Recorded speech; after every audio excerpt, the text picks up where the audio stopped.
ఆశ్చర్యకరుడైన దేవునికి స్తోత్రములు. ప్రభువు నామములో మీకు వందనములు. 2026 జూన్ 27వ తారీఖు ఏర్పరచబడిన దైవవాక్యం రోమా 16:1-2.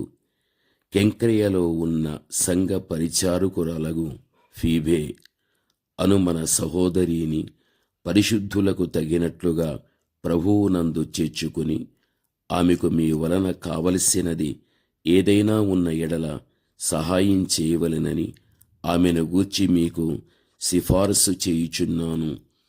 ఆమె అనేకులకును నాకును సహాయకురాలయ్యుండెను.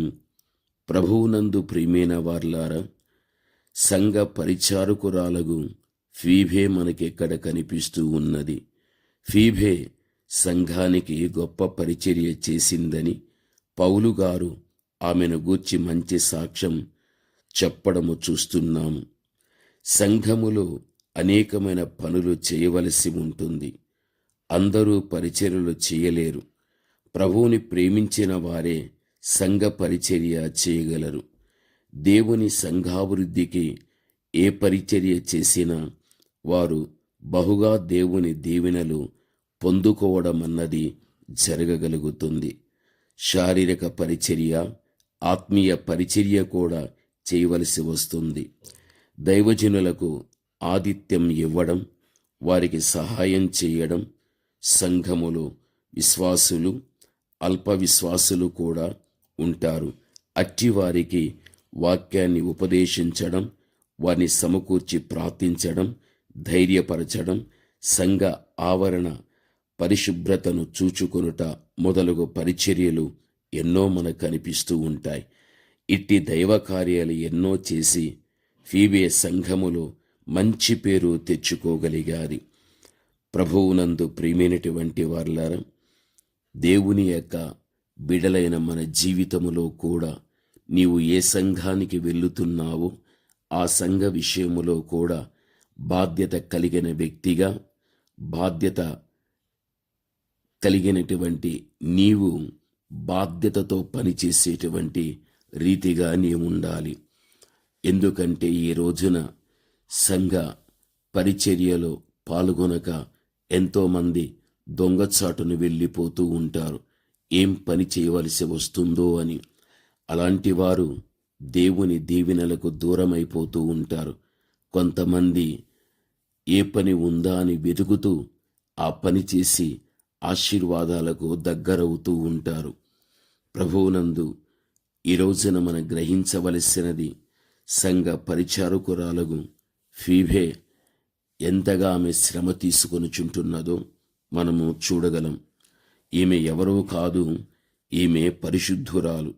పరిశుద్ధులకు తగినట్లుగా ప్రభువునందు ఆమెను చేర్చుకొనమని పౌలు చెబుచూ ఉన్నట్లుగా మనము చూడగలం. ఫీబే మంచి ప్రవర్తన కలిగినది. పరిశుద్ధులకు తగినట్లుగా ఆమె జీవితమున్నది. ఫీబే పవిత్ర ప్రవర్తనకు కలిగి ఉంటున్నది.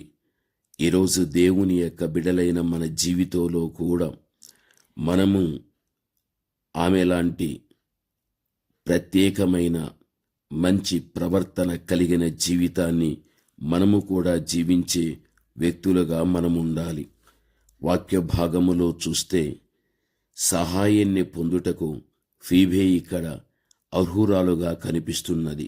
పరిశుద్ధులకు తగినట్లుగా ఫీబేను చేర్చుకుని ఆమెకు తగిన సహాయం చేయమని పౌలు గారే ఆమె పక్షంగా రోమా సంఘస్థులకు సిఫారసు చేస్తున్నట్లుగా చూడగలం. సంఘాభివృద్ధికి ఫీబే ఎంతో ప్రయాసపడడం పౌలు గారు కన్నులారా చూడగలిగాడు. గనుకనే ఆమెకు సహాయం చేయమని చెబుతున్నాడు.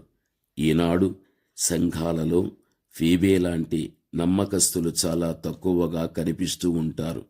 దేవుణ్ణి మనసారా ప్రేమించి సంఘ పరిచర్య చేసిన వారికి ప్రభువు ఎంతో ఆశీర్వాదాన్ని ఇవ్వగలుగుతాడు. వారిని తలగానే ఉంచగలుగుతాడు. దేవుడు వారిని తోకగా ఉంచడు. దేవుని కనుదృష్టి యథార్థ హృదయం గల వారి కొరకు లోకమంతటా సంచారం చేయుచున్నదని బైబిల్లో మనము చూడగలం. ప్రభు ఎన్నడూ కూడా అటువంటి బిడ్డలను విడిచిపెట్టేవాడు కాదు. ఫీబే అనేకులకును పౌలు గారికి సహాయకురాలు. ఫీబే దైవజనుడైన పౌలును గౌరవించి సహాయం చేయడం, ఆతిథ్యమివ్వడం మట్టుకే కాదు, సంఘములో అనేకులకు సహాయకురాలుగా ఉండేది. మేలు చేయనెరిగియు ఆ విధంగా చేయకపోతే పాపమని కూడా యాకోబు 4:17లో మనం చూస్తున్నాము కదా. ఇతరులకు సహాయం చేయడం ఒక ఆధిక్యతగా భావించాలి. దేవుడు మనకు శారీరకంగా బలము, మంచి ఆరోగ్యము ఇచ్చినప్పుడు దేవుని సంఘ కార్యములకు మన బలాన్ని, ధనాన్ని ఖర్చు పెట్టాలి. లేకపోతే ప్రభువునందు ప్రియమైనటువంటి వారలారా, మన జీవితం అన్ని విషయాలలో కూడా వెనుకబడడం అన్నది జరుగుతుంది. మన సమయాన్ని ఎక్కువ శాతం ప్రభువు పనులకు మనము ఇవ్వడం నేర్చుకోవాలి. అప్పుడే ప్రభువునందు ప్రియమైన వారలారా, దేవుని యొక్క దీవెనలు మనం పొందటానికి అవకాశం కలుగుతుంది. ప్రార్థన. పరమ తండ్రి అయిన మా దేవ, ఘనమైన మీ నామమునకు స్తోత్రములు ప్రభువా. సంఘ వ్యవస్థలో నా తండ్రి, పరిచర్య ధర్మము ఏదైతే ఉన్నదో దాన్ని జరిగించిన నాడే వ్యక్తిగతంగా, కుటుంబపరంగా దీవించబడగలుగుతామన్న హెచ్చరికను మీరు ఇవ్వగలిగారు. అటువంటి శ్రేష్టమైనటువంటి పనులలో నిమగ్నమై మీ ఆశీర్వాదానికి మమ్మల్ని పాత్రుల్నిగా చేయమని యేసు నామములో ప్రార్థన చేస్తున్నాము తండ్రి. ఆమేన్.